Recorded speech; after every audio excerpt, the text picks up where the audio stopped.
Breaking news America పోలీసుల చేతిలో పాలమూరు వాసి హతమయ్యాడు. పాలమూరు జిల్లాకు చెందిన అంజద్ కాలిఫోర్నియాలో నివాసం ఉంటున్నాడు. రెంట్ విషయంలో ఫ్లాట్ ఓనర్తో ఘర్షణ జరిగింది.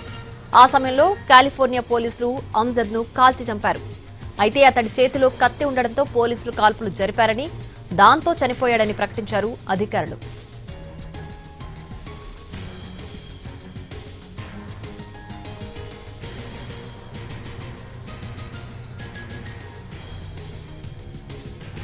అమెరికా పోలీసుల చేతిలో పాలమూరు వాసి హతమయ్యాడు. పాలమూరు జిల్లాకు చెందిన అంజద్ కాలిఫోర్నియాలో ఉంటున్నాడు. రెంట్ విషయంలో ఫ్లాట్ ఓనర్తో ఘర్షణ జరిగింది.